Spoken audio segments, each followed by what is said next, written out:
Galicia prepárase para as posibles situacións de emerxencia ante a seca. A conselleira de Infraestruturas e Mobilidade, Etel Vázquez, e a directora de Augas de Galicia, Teresa Gutiérrez, informaron esta mañá sobre as axudas aos concellos para a elaboración de plans de emerxencia. A Xunta de Galicia lanza hoxe a primeira liña de apoio técnico e económico aos concellos para que elaboren plans de emerxencia fronte á seca que permitan garantir o abastecemento de auga á poboación.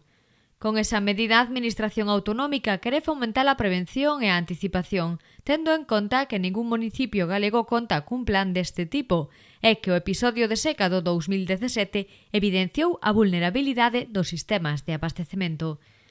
A conselleira de Infraestruturas e Mobilidade, Etel Vázquez, e a directora de Augas de Galicia, Teresa Gutiérrez, presentaron en rolda de prensa a orde de axudas aos municipios cusa convocatoria fai pública hoxe o Diario Oficial de Galicia. Concretaron que a partir de mañá ata o 24 de xullo, os municipios galegos poderán solicitar unha subvención de ata 15.000 euros para elaborar un plan de emerxencia fronte á seca. A convocatoria de axudas priorizará os concellos de menos de 50.000 habitantes e conta cun orzamento de 250.000 euros que se poderá ampliar en caso de que o volume de solicitudes exceda a partida disponible. Seguimos traballando no noso apoio tanto técnico como financeiro económico aos concellos e tendo claro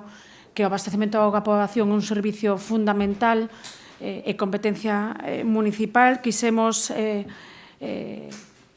sacar esta orden de axudas para axudar aos concellos e que cada un dos concellos, cada un dos responsables dos sistemas de abastecemento de auga teñan o seu propio plan de emerxencia de seca e podan reaccionar, podan actuar de forma planificada para resolver episodios inminentes que podan xurdir de seca. Son plans de emerxencia aos que están obligados os concellos de máis de 20.000 habitantes polo propio artigo 27, apartado 3 do Plan Hidrolóxico Nacional do ano 2001 e por iso, e sobre todo pese ao acontecido no ano 2017, o certo que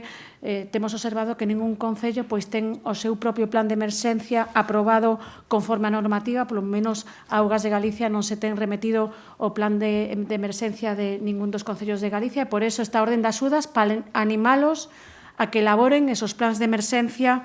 e participen neste proceso que consideramos de suma importancia ter unha guía para ter unha adecuada resposta ante incidencias de seca importantes e consideramos que é importantísimo traballar xuntos nestes obxectivos comuns e obxectivos prioritarios que temos conxuntamente cos concellos. Hoxe mesmo na páxina web de Augas de Galicia publicas unha guía do Plan Municipal coa fin debe servir de referencia para os traballos dos concellos. Seguindo o modelo, a elaboración dun plan de emerxencia permitirá que os concellos realicen unha primeira auditoría sobre o estado das redes de abastecemento para identificar as súas debilidades, localizar posibles fugas de auga e determinar a súa situación ante episodios de seca. Etel Vázquez lembrou que a legislación estatal establece a obriga dos concellos de máis de 20.000 habitantes de contar con plans de emerxencia fronte á seca. A conselleira incidiu en que a Xunta, unha vez máis, aposta por prestar apoio técnico e financeiro aos concellos en materia de augas e defendeu a necesidade de que as distintas administracións xunten esforzos e colaboren, cada unha no eido das súas competencias e responsabilidades. Neste sentido, referiuse ás confederacións hidrográficas, organismos iguais a Augas de Galicia, especialmente ás deputacións provinciais, como corresponsables dos servizos nos concellos de menos de 20.000 habitantes. A conselleira pediu unha maior implicación das deputacións provinciais na boa xestión da auga para apoiar os pequenos concellos, como só está a facer a Xunta de Galicia con estas axudas.